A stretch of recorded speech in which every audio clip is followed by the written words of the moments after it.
Welcome everybody, my name is Marcus Stone, and in this video you will learn a simple way how you can easily add subscribe buttons to your videos in YouTube. So let's start. First, what you want to do, you want to click here on settings in your dashboard, and where you want to go is to channel and branding.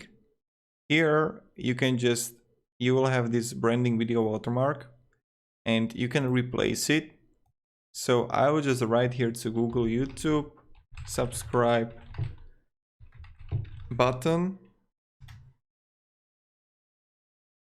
square, and I have like this one here or this one here. This one is good. Let's open. Let's save image as. Nice. Here replace desktop. I have it right here. Voila, here we got it. And you can add it to end of your video or custom start time like 0:20 or entire video. I add it to like 0:20 after someone starts to watch, so it can appear, so it's not like distracting and stuff like that.